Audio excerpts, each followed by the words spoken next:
Next workout हो incline dumbbell press.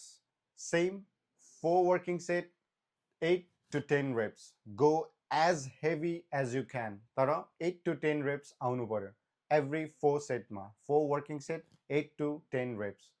Workout number 3 चाहिँ रहेको छ केबल फ्लाई. यो चाहिँ एउटा आइसोलेसन मुभमेन्ट भएको भएर 2 देखि 3 सेटसम्म तपाईले गर्न सक्नुहुन्छ र 12 देखि 15 reps. यो चाहिँ तपाईको मेनली चेस्टको डेफिनेसनको लागि चेस्टको बिचको पार्ट्स एन्ड साइडको त्यो कर्भको लागि चाहिँ एकदमै हेल्प गर्छ यो वर्कआउटले.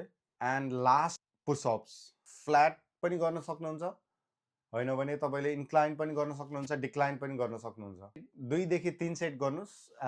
काउन्ट गर्नु पर्दैन रेप्स, जति सक्छ त्यति टिल फेलियर. यो चाहिँ ओभरअल चेस्टको स्ट्रेन्थको लागि very important workout. At least next 12 to 14 weeks चाहिँ सेम वर्कआउट प्याटर्न फलो गर्नु र रेडी हुनु टाइट टी सर्ट किनेर आफ्नो छाती फुलाएर हिँड्नको लागि.